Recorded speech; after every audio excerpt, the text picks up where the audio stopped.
لله نحمده ونستعينه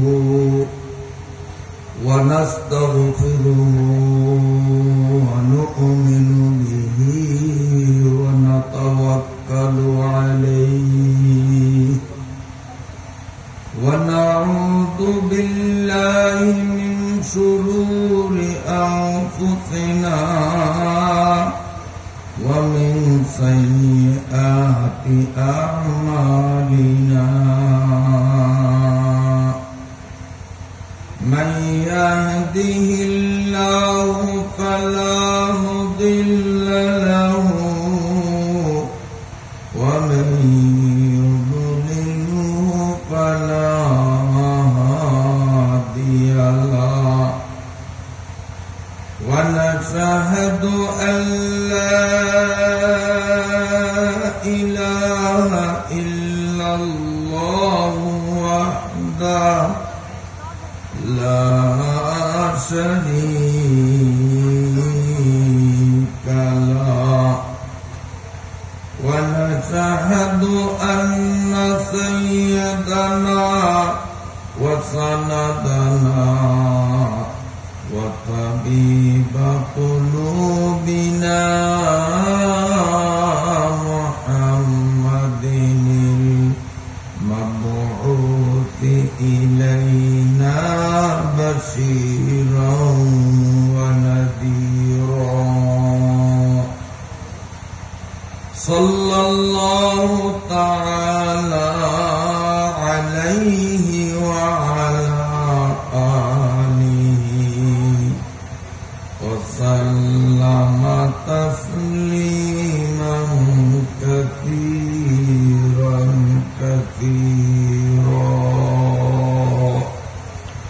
اللهم صل على محمد وعلى آل محمد كما صليت على إبراهيم وعلى آل إبراهيم إنك حميد مجيد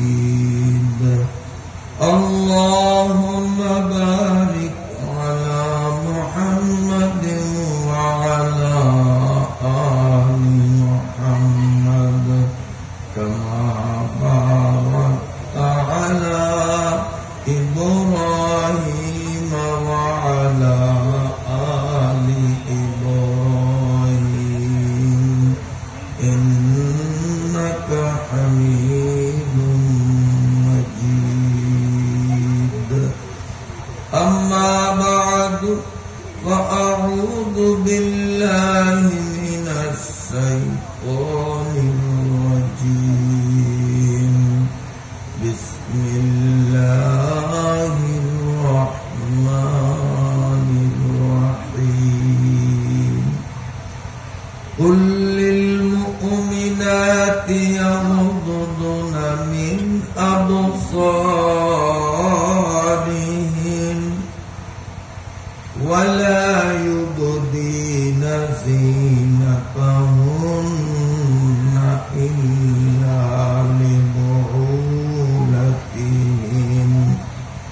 إلى آخر الآية صدق الله مولانا الكريم وقال النبي صلى الله عليه وسلم المرأة عورة إذا خرجت استشرفها الشيطان أو كما قال عليه الصلاة والسلام বুরহানুদ্দিন থানাধীন কুঞ্জেরহাট বাজার সংলগ্ন দারুল কোরআন ইসলামিয়া মডেল মাদ্রাসা ও এতিমখানার উদ্যোগে 2 দিনব্যাপী আয়োজিত বার্ষিক তাফসীরুল কোরআন মাহফিলের আজ প্রথম দিনের সমাপনী পর্বের সম্মানিত সভাপতি মোহতারাম উলামা ইকরাম, তলাবায়ে আজিজ, সম্মানিত মুরব্বিগণ, বিভিন্ন স্থান থেকে আগত আমার ধর্মপ্রাণ মুসলিম ভাই বন্ধুরা, আমি আপনাদের সামনে পবিত্র কোরআন শরীফের সূরা আন-নূর থেকে একটি আয়াতে কারিমার অংশ বিশেষ তিলাওয়াত করেছি। আল্লাহ রাব্বুল আলামিন যদি তৌফিক দান করেন, তিলাওয়াতকৃত আয়াতাংশ তৎসঙ্গে পঠিত হাদিসের দৃষ্টিকোণ থেকে বর্তমান অবস্থার প্রতি লক্ষ্য রেখে গুরুত্বপূর্ণ কিছু কথা অল্প সময়ের মধ্যেই আলোচনা করে মাহফিলের পরিসমাপ্তির দিকে এগোতে চেষ্টা করব ইনশাআল্লাহ। যেই মহান রব্বুল আলামিন আমাদেরকে এই ঘনবসতিপূর্ণ এলাকা বহু সংখ্যক মুসলিম জনগোষ্ঠীর থেকে সামান্য সংখ্যক হলেও আমাদের যাদেরকে আল্লাহ রাব্বুল আলামিন আসা এবং বসার মতো তৌফিক দান করলেন, প্রথমেই সেই রব্বুল আলামিনের পাক দরবারে শুকরিয়া জানাই আলহামদুলিল্লাহ।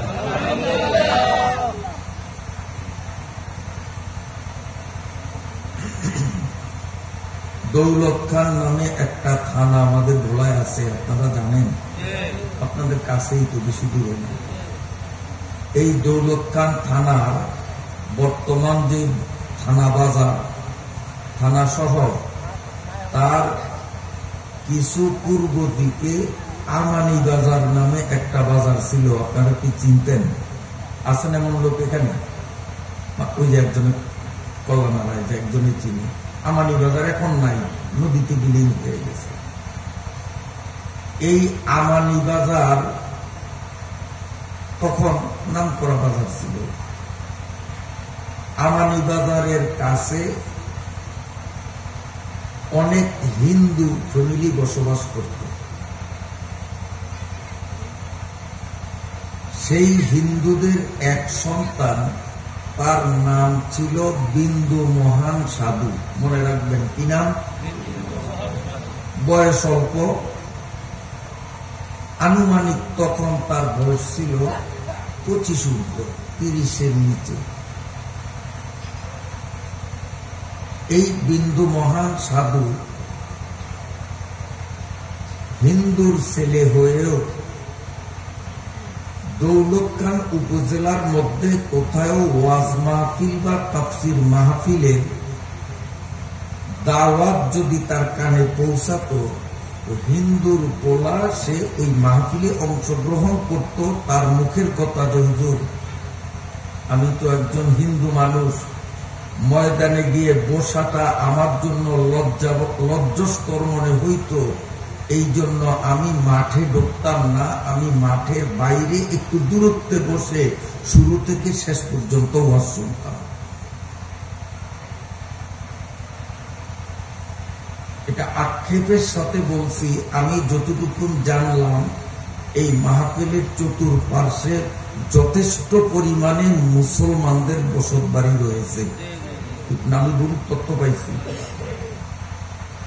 হিন্দুর ছেলে হয়ে ওয়াজের গুরুত্ব দিতে শিখল, আর মুসলমান হয়ে ওয়াজ তাফসীর মাহফিলের গুরুত্ব দিতে পারলাম না। লজ্জা থাকলে কচু গাছের সাথে এই এলাকার মানুষের গলায় দড়ি দেওয়া উচিত। আমি অত্যন্ত দুঃখের সঙ্গে বলছি,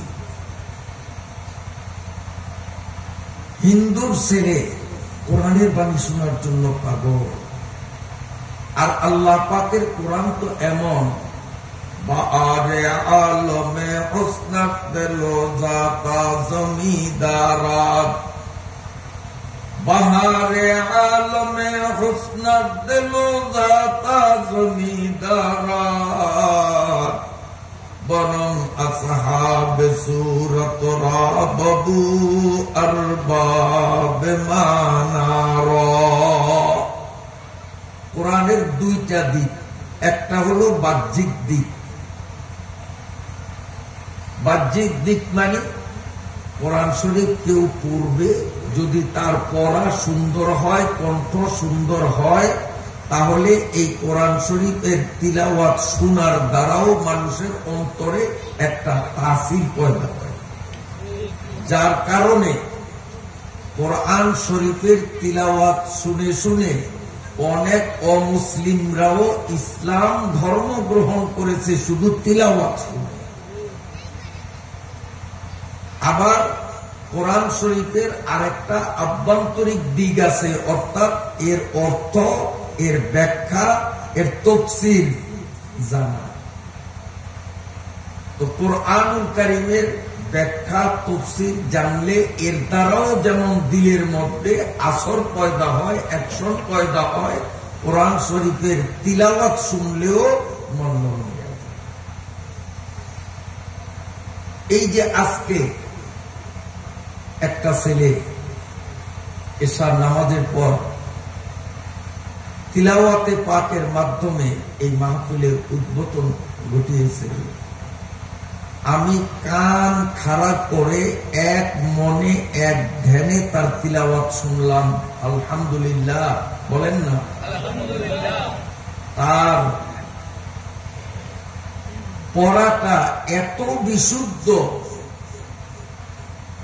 ওর পড়ার মধ্যে ভুল ধরার মতো ক্ষমতা দুনিয়ার কোন আলেমের সাথে কুলাবে না। একদম নিখুঁত, নির্ভুল, সঠিক। কোনখানে কতটুকু টান দিতে হবে, কোনখানে মাঝারি টান, কোনখানে অল্প টান, কোনখানে টানতে হবে না, কোনখানে একফা, কোনখানে মদ, কোনখানে গুন্না। আমি কিন্তু পুঙ্খানুপুঙ্খু রূপে লক্ষ্য করছি, কোথায়ও কোনো ভুল ত্রুটি আমার নজরে পড়ে নাই। আলহামদুলিল্লাহ। তাহলে এই ছেলেটা এত সুন্দর করে আল্লাহ পাকের কালাম তিলাওয়াত করলো, আর তার তিলাওয়াতের আওয়াজটাও অত্যন্ত শ্রুতিমধুর, মন হরণকারী। এই তিলাওয়াত শুনেও এলাকার অনেক যুবকরা এখনো মাহফিলে আসলো না। আসলে যদি মুসলমানের সন্তান হয়ে কোরআনকে আল্লাহর কোরআন বলে বিশ্বাস করতাম, আর কোরআনের এমন শ্রুতিমধুর আওয়াজ শোনার পরে আমার ব্রেনে ধরে না যে মুসলমানের সন্তান বাড়িতে কেমনে থাকে। হিন্দুর ছেলে বাড়িতে থাকতে পারলো না, মুসলমানের ছেলে বাড়িতে আসো, হিন্দুর পা ধুয়ে তোমাদের পানি খাওয়া উচিত। আমার কথায় আপনারা হয়তো বেজার হয়েছেন। এই বিন্দু মহান সাধু ওয়াজ, শুধু ওয়াজ যেখানে সেখানেই যেত। ওয়াজ শুনতে শুনতে, আল্লাহর কোরআনের তাফসীর শুনতে শুনতে আল্লাহ তাআলা তার দিলে বুঝ পয়দা করে দিলেন। আনুষ্ঠানিকভাবে কারো হাতে হাত দিয়ে ইসলাম গ্রহণ করার সুযোগ পায় নাই, কিন্তু মাহফিলে যে বক্তারা কালেমা শরীফ পড়ে, আপনারা একটু পড়েন তো দেখি, লা ইলাহা ইল্লাল্লাহু মুহাম্মাদুর রাসূলুল্লাহ, এই যে কালেমা শরীফ, ও ওয়াজ মাহফিলে এই কালেমা শরীফ শুনে শুনে মুখস্থ করেছে। শুধু মুখে মুখস্থই করে নয়, মনে প্রাণে কালেমার উপর 100% বিশ্বাস স্থাপন করছে। গোপনে গোপনে মুসলমান। এই ছেলেটা মুসলমান হওয়ার পরে বাড়িতে আর কোনো গোশত খায় না, মুরগি জবাই দিলে খায় না, হয়তো ইচ্ছু না থাকলে লবণ দিয়া পানি ডলিয়া ভাত খায়। কারণ ও যে মুসলমান, ওর ফ্যামিলিতে কেউ জানে না।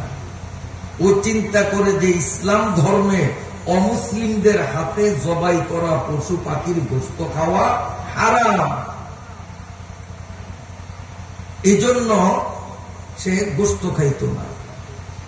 এখানে একটা মাসআলা জেনে রাখুন, অমুসলিম, হিন্দু, বৌদ্ধ, খ্রিস্টান যাই হোক না কেন, অমুসলিমরা যদি কোনো পশু বা পাখি জবাই দেয় তাহলে ওর গোশত যত সুন্দর করে রান্না করা হোক মুসলমানদের জন্য খাওয়া হালাল না হারাম? সম্পূর্ণরূপে হারাম। তবে যেই জিনিস জবাই করতে হয় না, যেমন মাছ জবাই ছাড়া মইরা গেছে, এই মাছ খাওয়া যায় কিনা? ছাগল জবাই ছাড়া মইরা গেছে, এটা খাওয়া চলবে? মুরগি জবাই ছাড়া মইরা গেছে, খাওয়া চলবে? তাহলে মাছ এমন একটা প্রাণী যেটা জবা শর্ত না, বিনা জবাতেও খাওয়া চলে। কাজী হিন্দুরা যদি মাছ কোটে মাছ রান্না করে খাওয়া জায়েজ আছে না? জায়েজ না। হিন্দুরা মুড়ি বাজলো, মিষ্টি বানাইলো, এই ধরনের জিনিস যেগুলিতে জবার প্রশ্ন নাই সেগুলো খাওয়া জায়েজ, তাকওয়ার খেলাফ না খাওয়া ভালো। হিন্দুদের হোটেলে, হিন্দুদের দোকানে তাদের হাতে তৈরি করা পরোটা কন, পুরি বলেন, মিষ্টি বলেন, দধি বলেন, এটা না খাওয়া হলো তাকওয়া, পরহেজগারি। কারণ ওখানে সন্দেহ আছে। কেমন সন্দেহ? হিন্দুরা গাভীকে মা বলে, আপনারা জানেন কিনা জানি না। হিন্দুরা গাভীকে কি বলে? মা বলে। তাহলে দামরারে কি বলা উচিত? কিন্তু কই, দামরারে তো বাবা বলাইতে শুনি না, এগুলা বেআক্কেল। ওদের যদি আক্কল থাকতো তো গাইডারে যখন মা বানাইলি তো দামরারে তো বাপ বলানো উচিত, কিন্তু বাপ তো বলাস না।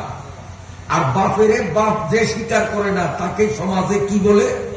আর জোরে কর না, জারস। শুদ্ধ ভাষা লাগবে না, গ্রাম্য ভাষাই বলেন, জাগুয়া। আঞ্চলিক ভাষাই বলেন। যে বাপকে বাপ স্বীকার করে না তা সে কি? তাইলে আমাদের দেশের হিন্দুদেরকে আমরা জাগুয়া বললে তারা রাগ করতে পারবে না, কারণ ওরা গাইডারে মা বলে কিন্তু দামরাদারে বাপ বলায় না। তাইলে ওদের কারণেই ওরা জাগুয়া হইতে বাধ্য। কথা ঠিক না? এই জাগুয়ার গোষ্ঠীরা গরুর মুখ খায়, আপনারা জানেন? গরুর মুখ খায়, আপনারা জানেন? তারপরে কোন মুসলমান, আপনারা যদি হিন্দুদের ঘরে ঢোকেন তা আপনি বাহির হইয়া লুকাইয়া লুকাইয়া উকি মাইয়া দেখবেন গরুর মুখ অথবা গরুর গোবর ওই ঘরে ছিটায়। কেন? মুসলমান ঢুকছে, ঘর নাপাক হইছে, ঘরের পাক করার জন্য, পবিত্র করার জন্য গরুর মুখ ছিটায়, গরুর গোবর ছিটায়। মুসলমানদের ধর্মে গরুর মুখ, গরুর গু পাক না নাপাক? এদিক তাকান, কথা তো শোনা যায়। পাক না নাপাক? না পাক। আর ওদের কাছে পাক না, বরকতের জিনিস। আরে খা, আমি নিজে ভিডিওতে দেখছি, একেবারে যখন গরু মতে ওই পোলা বাইনে কলেরতে যেরকম পানি খায়, পেট ভরিয়া খায়। আর এই বান্ডের মধ্যে, পাত্রের মধ্যে মুত নিয়া বরকত হাসিলের জন্য ওদের দোকানে ছিটায়, বাড়িতে ছিটায়। এখন বলেন, হিন্দুর একটা মিষ্টির দোকান, ও গরুর মুত বোতল ভরিয়া আনলো, আনিয়া এই বরকতের জন্য গরুর মুখ যখন এরকম ছিটায়, এই মুখ দুদিন পাত্রের মধ্যে পড়বে কি পড়বে না? এই মুখ, এই গরুর মুখ পরোটার যে খামির বানাইছে ওই খামিরে পড়বে কি পড়বে না? মুড়ি ভাজার জন্য চাউল রেডি করছে, চুলার কাছে নিচে মুড়ি ভাজবে, ওই মুড়ির মধ্যে মুখ পড়ার সম্ভাবনা আছে না নাই? চৌকে দেখি নাই, এই জন্য শরীয়তে বলে যে খাওয়া জায়েজ, কিন্তু সন্দেহ যেহেতু আছে এই জন্য শরীয়তে বলে এটা তাকওয়ার খেলাফ, না খাওয়া উচিত।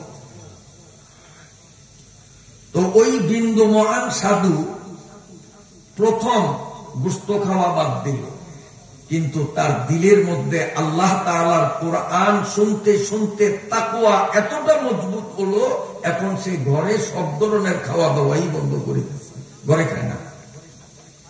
আমানি বাজার যাইয়া অথবা দৌলতকার বাজার আসিয়া মুসলমানদের হোটেলে খায়, হিন্দুদের ঘরে খায় না। এখন ওর চলা ফেরা, হাত বাবে সবার উপর সন্দেহ, সবার সন্দেহ।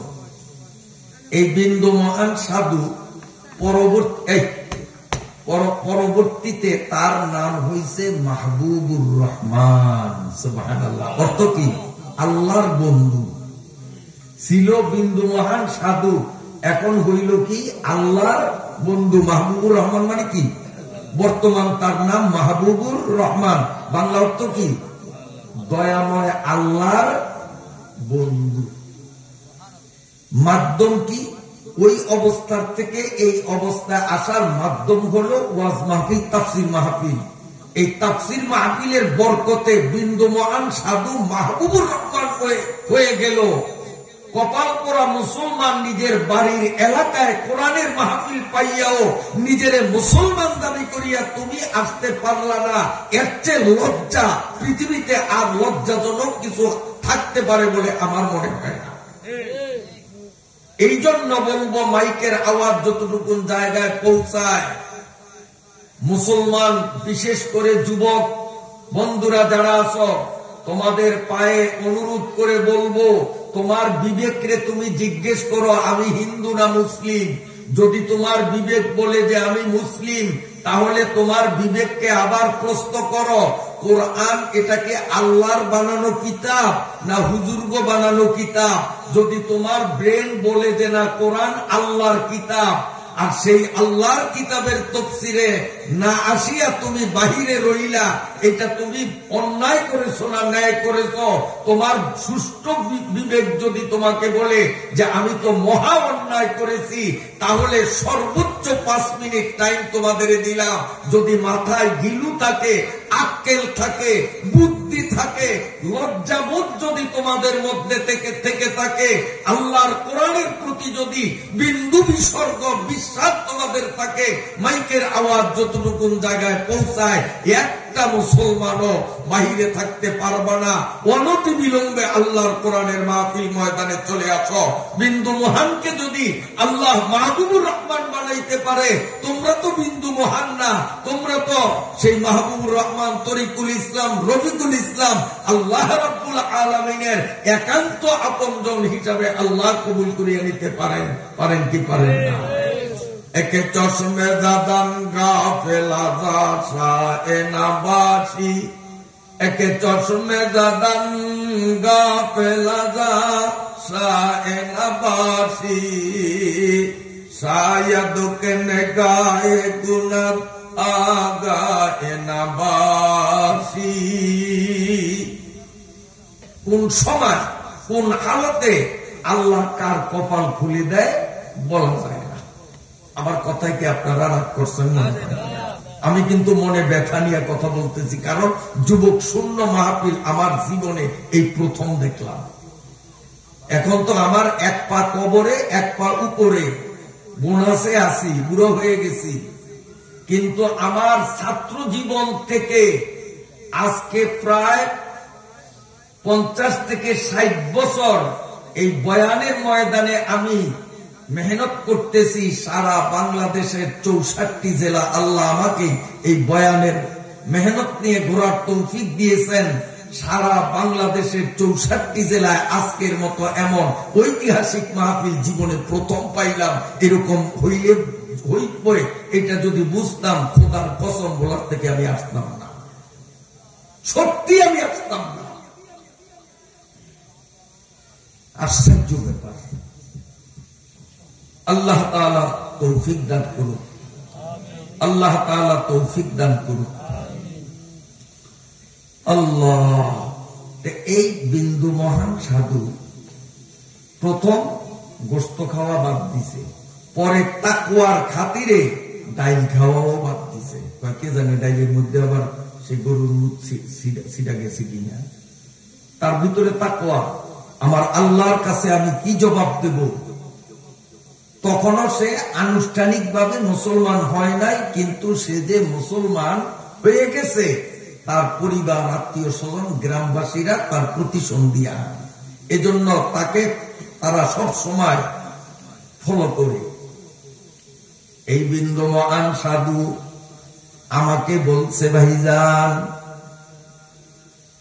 আমি আনুষ্ঠানিকভাবে ইসলাম কবুল করার আগে ওয়াজে তাফসীরে যাওয়ার কারণে আখিরাতের বিশ্বাস, আল্লাহর বিশ্বাস, ফেরেশতার বিশ্বাস দিলে পয়দা হইয়াছে, যার কারণে বাজার থেকে নামাজ শিক্ষা বই কিনিয়া অতি গোপনে গোপনে আমি নামাজ শিখলাম। আমি কোন মসজিদে যাইয়া নামাজ পড়তাম না, কারণ ধরা পড়ব। তাই আমাদের বিশাল বিরাট পানের বর ছিল, পানের বরের গভীরে গিয়া গোপনে গোপনে আমি 5 ওয়াক্ত নামাজ পড়তাম। আল্লাহর কোরআনের মাহফিলের বরকতে একটা হিন্দুর জীবনে পরিবর্তন। বন্ধুরা আমার, ওই বিন্দু মহান সাধু আমাকে বলে, ভাই আমি মসজিদে আযান যখনই হতো তখনই পানের বরে যেতাম। 5 বেলা পানের বরে আযানের পরে যাওয়াটা আমার জাতিয়া ভাই হিন্দুদের চোখে পড়ে গেছে। ও কই যায়? একদিন আমার ছোট বোনরে পাঠাইলো দেখার জন্য। তখন ছিল সময়টা আসরের নামাজের সময়। আসরের আযানের আগে আমাদের ঘরে পূজা চলছিল। আমাদের ঠাকুর মশাই সেখানে আসন পেতে বসেছেন। আমার মা, আমার বাবা, আমার বোন, আমার প্রতিবেশীরা ঠাকুর বাবাদের পায়ের উপরে সবাই সেজদা দিল। আমাকে সেজদা দেওয়ার জন্য তারা খুব চাপাচাপি করেছে, কিন্তু আমি তাদেরকে বললাম, ইনিও একজন মানুষ, আমিও একজন মানুষ। আমি হয়তো সাধারণ মানুষ, ইনি হয়তো আমাদের ধর্মগুরু ঠাকুর, কিন্তু আমি যেই রক্ত মাংসের মানুষ, ঠাকুর সাহেবও তো একই রক্ত মাংসের মানুষ। সৃষ্টিকর্তার সামনে ছাড়া কোন ঠাকুরের সামনে আমি বিন্দু মহানের মাথা জীবনে নোয়াইব না। মাথা যদি নোয়াইতেই হয়, সে আল্লাহ করি না, আল্লাহ করলে তো ধরা খাইব। মাথা যদি নোয়াইতে হয় সৃষ্টিকর্তার সামনেই নোয়াইব।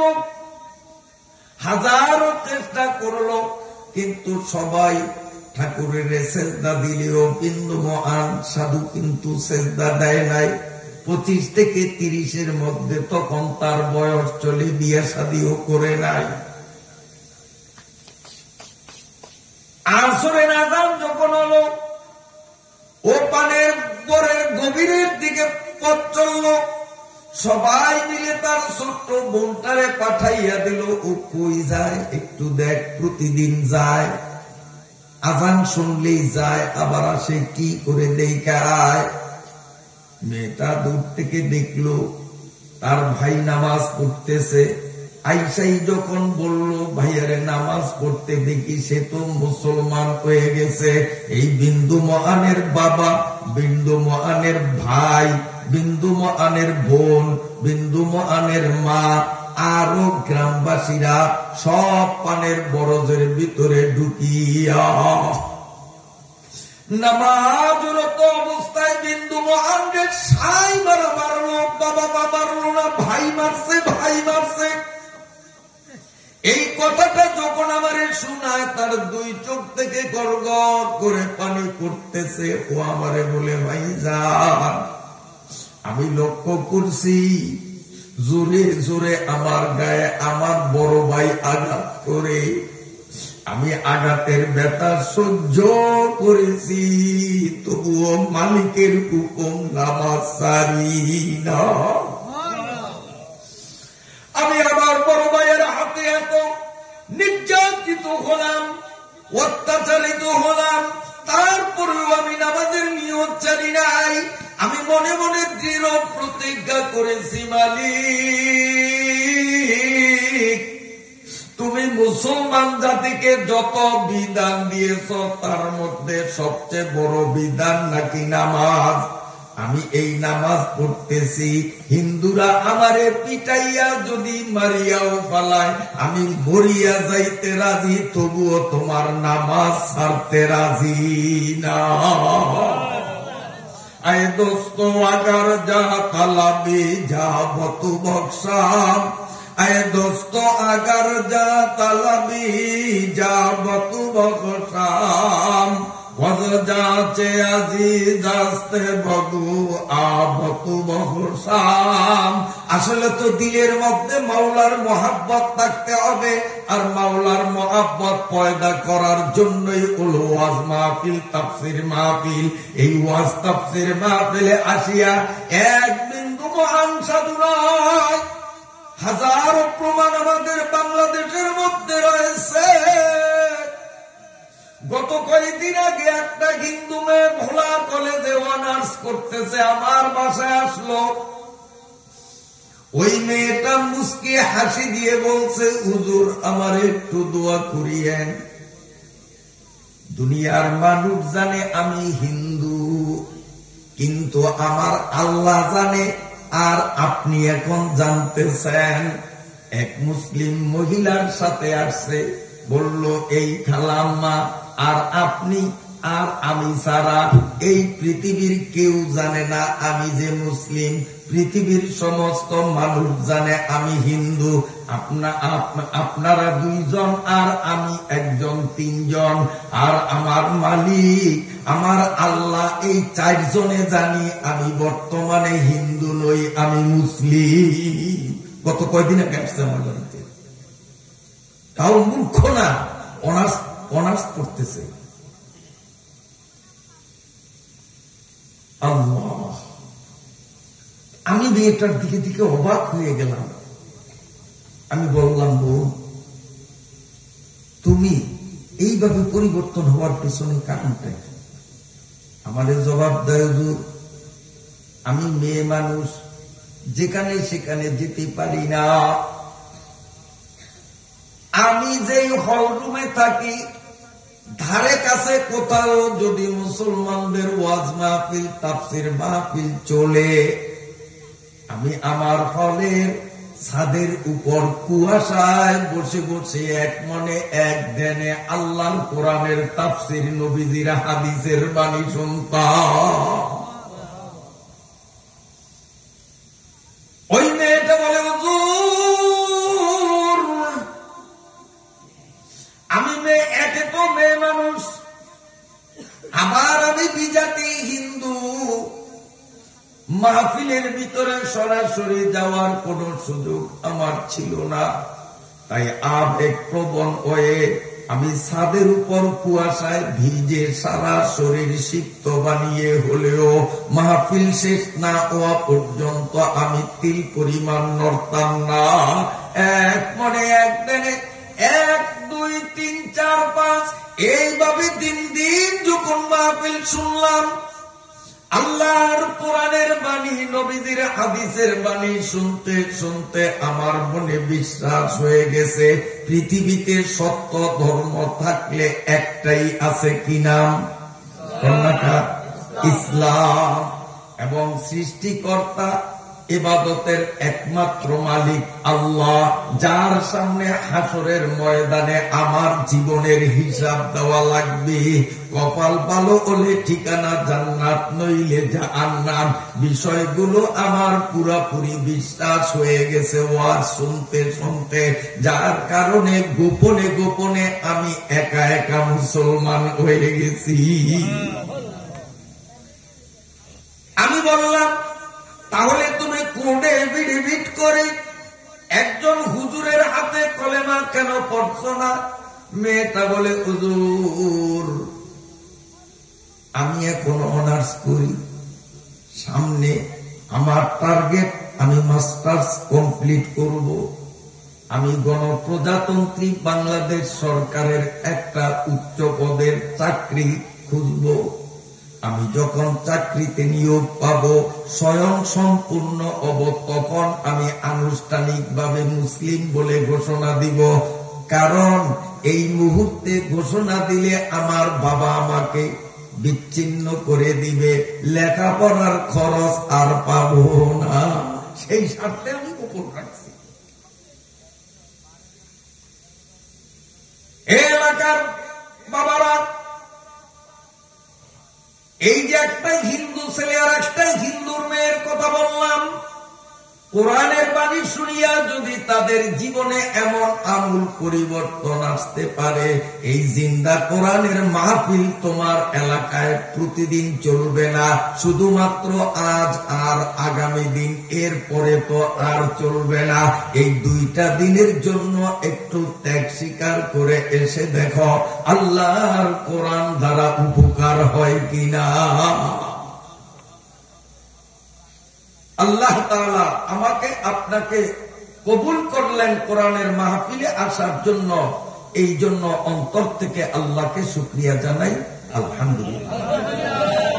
ওই বিন্দু মহান সাধুরে খুব মারছে, ও কান্দে আর বলি হুজুর, কিন্তু নামাজ ছাড়ি না, মাইক খাইছি, ব্যথা পাইছি, চোখের থেকে পানি ঝরছে, নামাজ ছাড়ি নাই।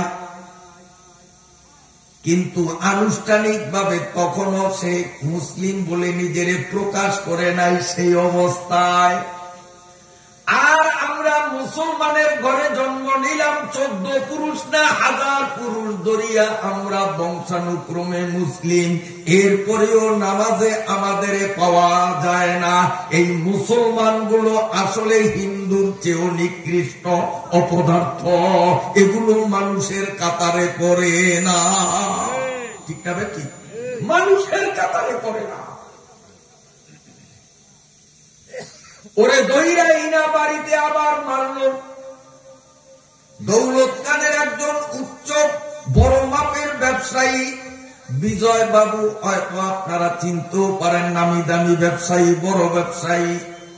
বিজয় বাবুর কাছে আইনা বিন্দু মহান সাধুরে তার বাবা ভাই সব খুলিয়া বলল, ও কিন্তু লাইন ছাড়া হইয়া যায়, বাবু আপনার দোকানে কর্মচারী হিসাবে রাখেন, আপনার কাছে থাকলে ও ঠিক থাকবে, নইলে সে মুসলমান হয়ে যাবে। এই বিজয় বাবু তার বড় দোকান, দোকানে তারে রাখছে। এখন সে কর্মচারী হিসাবে সততার সাথে কাজ করে, কিন্তু যখনই নামাজের আজানের ওয়াক্ত হয়, চতুর্দিক থেকে যখন মাইকে আজানের আওয়াজ আকার বাতাস মুখরিত করে, বিন্দু মহান সাধু বিজয় বাবুর কাছে এক একদিন একটা সুতানাতা দেখাইয়া দোকান থেকে নামিয়া দৌলত খান বাজার দক্ষিণ মাতার মসজিদ, যেটাকে কাছারি মসজিদ বলে, ওই মসজিদে গিয়ে 5 ওয়াক্ত নামাজ জামাতের সাথে আদায় করত। এখনো মুসলমান বলে নিজের পরিচয় দেয় নাই, এখনো সমাজ তাকে হিন্দু বলিয়া চিনে। ওই অবস্থাতেও তারা 1 ওয়াক্ত নামাজের তাকবীর উলা ছুটত না।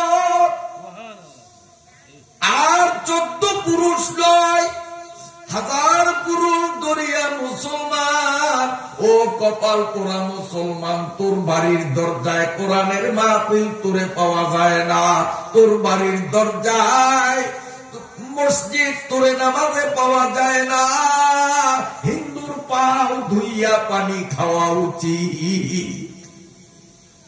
তোদের আক্কেলটা কোথায়?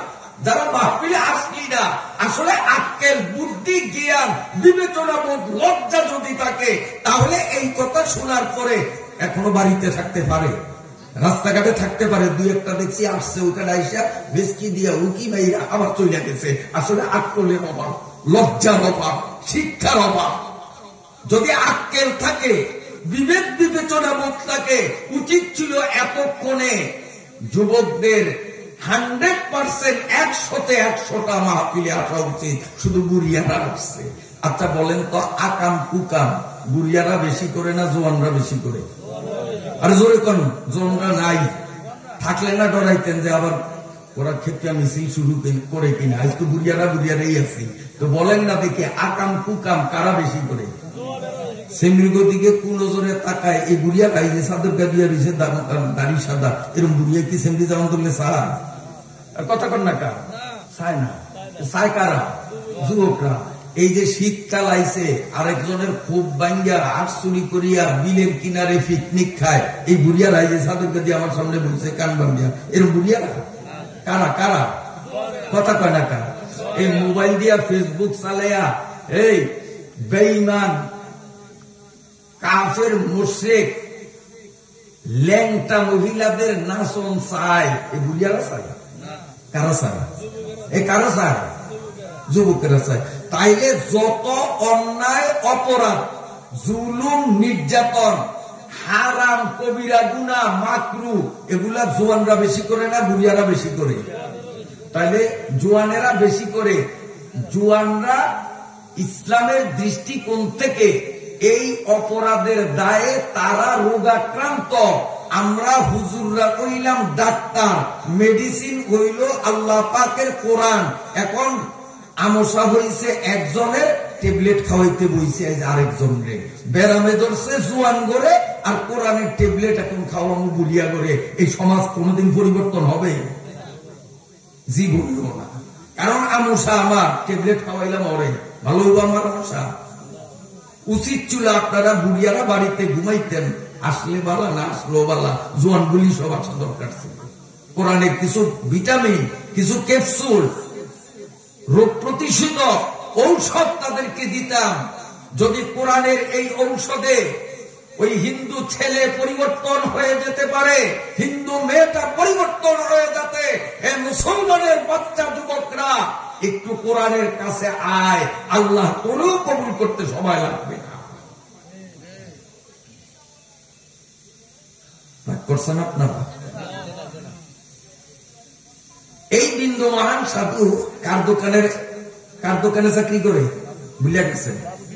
বিজয় বাবু। বিজয় বাবু দুলকার নাম, প্রভাবশালী হিন্দু। এখন বিজয় বাবুরও চোখ পড়ছে, কিরে হয়তো প্রতিদিন আজানের পরে এই সুতা ওই সুতা, নানান সুতা নাটা দেখে যায়, যাই কই। কর্মচারী একটা রেফিসি দিয়া পাঠাইছে, তুই ফলো করবি দূরত্ব থেকে, তোর যে না দেখে যাই কই। আজকে রিপোর্ট দিল, বাবু আমি লক্ষ্য করছি ও কাছারি মসজিদে ঢুকছে, মুসল্লিদের সাথে মিলিত হইয়া কাতারে দাঁড়াইয়া নামাজ পড়ছে, আমি নিজ চৌকে দেখছি। এরপরে দোকানে যখন আসলো, বিজয় বাবু যখন তারে ধমকানো শুরু করছে, ওই যুবক বিন্দু মহানকে বলে, আমি একজন মুসলিম, মুসলমানদের সবচেয়ে গুরুত্বপূর্ণ কাজ হলো নামাজ। এই নামাজ পড়ার অপরাধে আপনারা আমাকে জবাই করতে চাইলে জবাই করতে পারেন, তবুও আমি জবাই হইয়া মরতে রাজি। আল্লাহর হুকুম নামাজ জীবনে ছাড়ব না। उल्फत में बराबर है वफा हो के जफा हो, हर चीज में लज्जत है अगर दिल में मजा हो। আল্লাহর প্রেমের মজা, আল্লাহর কোরআনের মহাব্বতের মজা তো অন্তরে থাকা লাগবে। ওই ফার্সিতে একটা কথা আছে, সেঙ্গুলিয়া কথা, দোস্ত আগার আজ্ঞা দেহার গন্ধনা বাসত, মানে দুইজনের মধ্যে খাতি, দোস্তের দিছে কি একটা ফিডব্যাক হয়ে গেছে, তারা আসে, একটু বেতার হয় না, অথচ ফিডে কিন্তু বেতা সহ্য না, ফিড খালি মরা, কারণ দোস্তে যে কি লেইছে এই জন্য বেতা লাগে না। আর আরেকজনের লগে তার বাপ বালা না, সে কিলো দেয় না, আঙ্গুলে যত দূরের কথা এইটাও দেখায় না, খালি একটু চোখ দিয়ে চাইছে, এই তুই আমরা চোখ ঘুরে লিখা, তুই আমরা চোখ ঘুরে লিখা, কথা ঠিক না বেঠে। আল্লাহর সাথে আমাদের বন্ধুত্ব ভাব নাই। যদি বন্ধুত্বের ভাব থাকতো, চৈত্র বৈশাখের গরমের দিনে রোজা রাখা আমাদের জন্য কষ্ট হতো না। আল্লাহর সাথে যদি বন্ধুত্ব থাকে, পৌষ মাঘের শীতের দিনে এসা ফজর মসজিদে আসিয়া ঠান্ডা পানিতে উজু করিয়া পড়াটা কষ্ট মনে হইতো না। কথা ঠিক না বেঠে? আসলে আল্লাহর সাথে আমাদের বন্ধুত্ব নাই। যার সাথে আল্লাহর সাথে বন্ধুত্ব হইয়া গেছে, শীতের কষ্ট তার কাছে কষ্ট মনে হয় না, যেমন বন্ধুর কিলের ব্যথা তার কাছে ব্যথা মনে হয় না। আর আল্লাহর সাথে মুহাব্বত পয়দা হওয়ার মাধ্যমেই তো হলো তাফসীরুল কোরআন। এই মাদ্রাসার পরিচালক বৃন্দ, মাদ্রাসা কর্তৃপক্ষ চাইছেন এই এলাকার জুয়ান বুড়া নারী পুরুষ নির্বিশেষে প্রতিটি মানুষের অন্তরে আল্লাহর মহাব্বত পয়দা করিয়া প্রতিটা মানুষ কে যেন আল্লাহর বন্ধুতে পরিণত করা যায়। এই মহৎ উদ্যোগ নিয়েই তো মাহফিলের আয়োজন করলেন। আক্ষেপের বিষয়, কিন্তু গ্রামবাসী সেটা মূল্যায়ন করেন না। জবাব দিতে হবে আসরের মাঠে। এই যে মাহফিলে আসলেন না, গুরুত্ব দিলেন না, আল্লাহর কোরআনকে সাপোর্ট করলেন না, এর জন্য আল্লাহর কাছে কৈফিয়ত দেওয়া লাগবে না। কথা কন না কা? যে আল্লাহ আমাদেরকে কোরআনের মজলিসে কবুল করলেন, অন্তর থেকে সে আল্লাহকে আরেকবার জানাই শুকরিয়া, আলহামদুলিল্লাহ।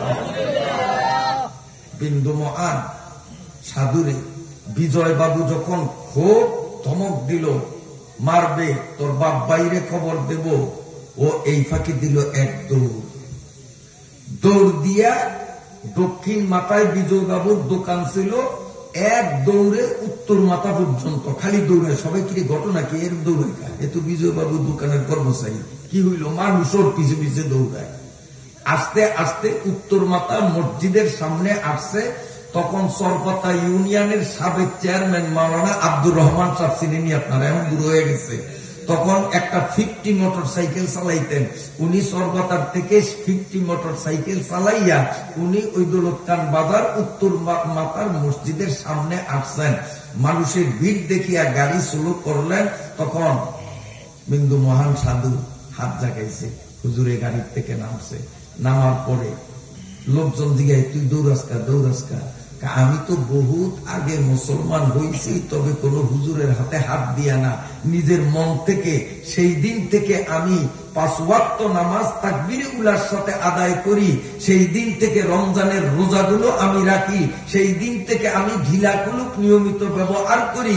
এক কথায় ইসলামী শরীয়তের বিধানগুলো যদ্দূর জানি তদ্দূর আমি মানি। সুবহানাল্লাহ। वाज तो सुनते हैं लेकिन हम अमल करते नहीं, गर अमल करते तो हम पर दिन बुरे आते नहीं। ওয়া শুনলি হবে না, ওয়া শোনা আসল উদ্দেশ্য না। ওয়া শোনার উদ্দেশ্য হলো আল্লাহর বিধান জানিয়া ওই মাফিক কাজ করা। ঠিক না বেঠিক? এখন আপনারা আমাকে আশ্রয় দেন। আমি এতদিন গোপন ছিলাম, এখন আর গোপন নাই, পরিষ্কার হয়ে গেছি। মাওলানা আব্দুর রহমান সাহেব খুশি হয়ে বললেন, তুই আমার মোটর সাইকেলে পিছনে উঠেছি। এক টানে তারে নিয়া ভোলা আসলো। ভোলা আসিয়া কোর্টে এফিডেভিট করিয়া সরকারি বিধান মাফিক কাগজপত্র যা দরকার সব তিনি করলেন। চেয়ারম্যান সাহেবের হাতে হাত দিয়া বহু মানুষের উপস্থিতিতে আনুষ্ঠানিক কলেমা পড়ল, লা ইলাহা ইল্লাল্লাহু মুহাম্মাদুর রাসূলুল্লাহ। কলেমা পড়ার পরে চেয়ারম্যান সাহেব তাকে সাবেক কাদিরাট, এখন নাই, এখন তো কাদিরাট বেরির উপর, অরিজিনাল কাদিরাট বাজারের সাথেই ছিল এক মাদ্রাসা, ওই মাদ্রাসায় ভর্তি করাইয়া দিল। আমিও সেই বছর ওই মাদ্রাসায় ভর্তি হইলাম। আমি তখন ছাত্র। ও বোর্ডিং এ থাকতো, আমিও বোর্ডিং এ থাকতাম। দুজনের থাকার রুম একটা, এক চৌকিতে 2 জন ঘুমাইতাম। পৌষ মাঘের কনকনে শীতের রাত্রে পেশাব করার জন্য রাত্রে প্রায় উঠতাম। দেখতাম আমার পাশে মাহবুব বাইরে দেখা যায় না। মাহবুব ঠিক পেয়েছেন তো?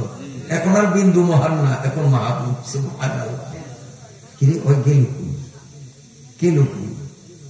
বাইর হইয়া খুঁজি। আমি কোন সময় দেখতাম নামাজে, কোন সময় দেখতাম সেজদার মধ্যে, কোন সময় দেখতাম বসে বসে জিকির করতেছে, আর 2 চোখের থেকে তো টপ করিয়া পানি পড়তেছে। একদিন আমি দাঁড়ানো থেকে বসে পড়লাম। মাঘ মাসের কনকনে শীতের মধ্যে কোনো চাদর ছিল না, শুধু পাঞ্জাবি আর টুপি পরা অবস্থায় অন্ধকার রুমের মধ্যে বসিয়া দুই হাত পাতিয়া দুই চোখের পানি ছাড়িয়া কান্দে আর বলে, আল্লাহ, না বুঝিয়া মূর্তির পায়ে জীবনে কত সেজদা করছি, আল্লাহ না বুঝিয়া ঠাকুরের পায়ে কত চেষ্টা করেছি, আল্লাহ না বুঝিয়া গরুর মুতের মতো নাপাক জিনিস আমি খাইছি, আল্লাহ আকাশের তারা গনিয়া শেষ করা সম্ভব হলেও আমার গুনাহ গনিয়া শেষ করা যাবে না। ও মালিক, তুমি যদি আমারে দয়া করিয়া মাফ না করো, আমি তো জাহান্নামের আগুন সইতে পারবো না। জাহান্নামের আগুনের ভয় তার দিলের মধ্যে বসিয়ে আছে, জন্য কান্দে। গরম লেপকাটা পালাইয়া থরথর করিয়া সিধে কাঁপে আর মালিকের কাছে চোখের পানি ছাড়িয়া গুনাহ মাফের জন্য কান্দে। আমি যাইয়া নাকি মাহবুবার অসুস্থ হইয়া যাবি, আল্লাহ তোরে মাফ করবে, আর একটু ঘুমা, বিশ্রাম কর।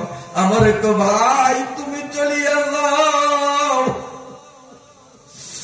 আমার চোখে ঘুম আসে না। আমার মালিক যদি হাসরের মাঠে আমারে ধরিয়াই বসে গুনার জন্য, আমি সেদিন মালিকের গ্রেফতারি থেকে কেমনে জাহান্নামের ভয়তে আমার দুই চোখে ঘুম আসে না।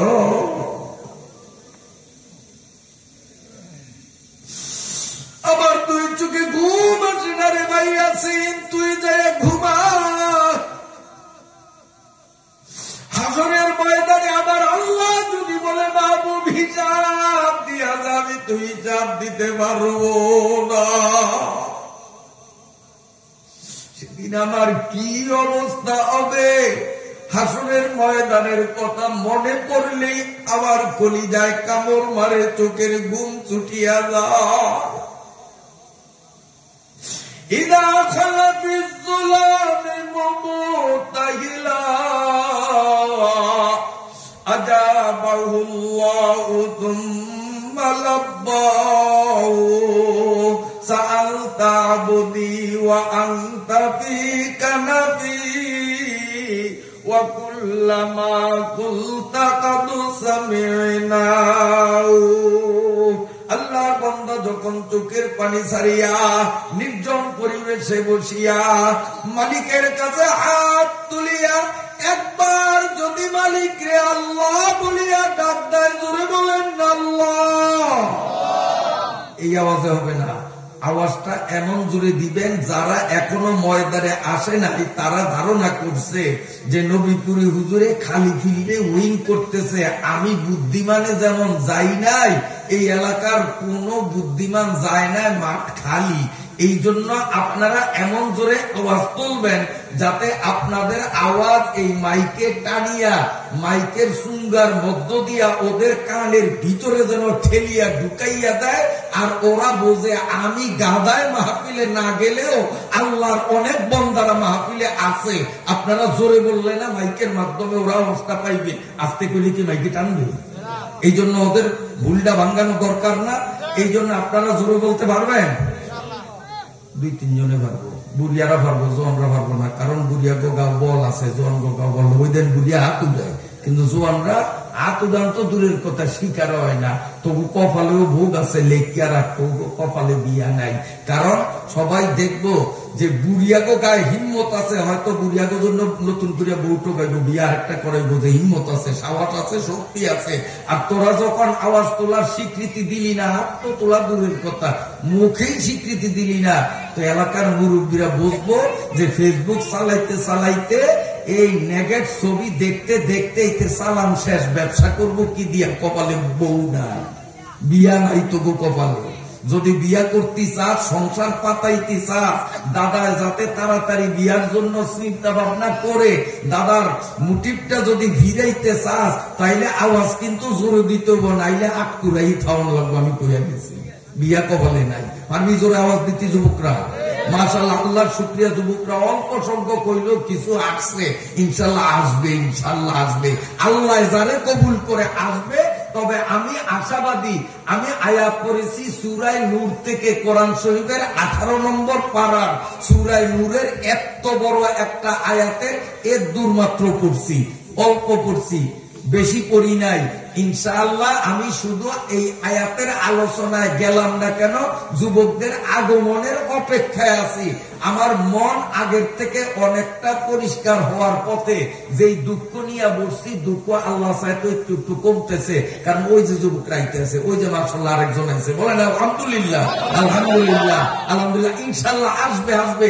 এটা আল্লাহর কোরআনের মুজিজা। এই এলাকায় কোন যুবক লেপ ছাড়িয়া হইল, লেপের লাথি মারিয়া কোরআনের মাহফিলে আসবে। আয় বাবা, তবু অপেক্ষায়। আমি এখনো কোরআন শরীফের 18 নম্বর পারার সূরা নূরের যে একটু মাত্র আয়াত তিলাওয়াত করছি, তবু অপেক্ষায় শুরু করি নাই। আয় যত তাড়াতাড়ি আমি ওই তিলাওয়াতকৃত আয়াতের তাফসীর তত তাড়াতাড়ি শুরু করব। আল্লাহ এলাকার যুবক, মুরব্বী, নারী, পুরুষ, শিক্ষিত, মূর্খ, ধনী, গরিব সকল মুসলমানকে কবুল ফরমান। চিন্তা করছে হুজুর এটা একটা হয়, কারণ জনসংখ্যা বাড়িয়া গেলে তো ওয়াজ ভাগে কম ফরমান, এই ডরে বেগুনে আমিন করে নেই। আচ্ছা, লোক যদি এখানে 1 কোটি লোক হয়, এতে কি ওয়াজ আপনি ভাগে কম হইবেন? 1 কোটি লোক হয়, ভাগে কম পাইবেন? তো 1 কোটি বাদ দেন, যদি কয়েক হাজার লোক হয়, তাতে কি আপনাকে ভাগে কমইব? কমইব। তাহলে আমিন কইতে দোষটা কিসের, ভয়টা কিসের? একটু চিল্লে এখন আমিন। মাইকে টানে না, মাইকে টানো লাগবো, তাইলে না ওরা বুঝবো যে আমি গাদায় বোকায় না যাইলেও মাহফিলে অনেক লোক গেছে, এই ডগরে শুনাইতে হবে। এই জন্য গলা ফাটাইয়া জোরে সোরে আওয়াজ তুলতে হবে, আমি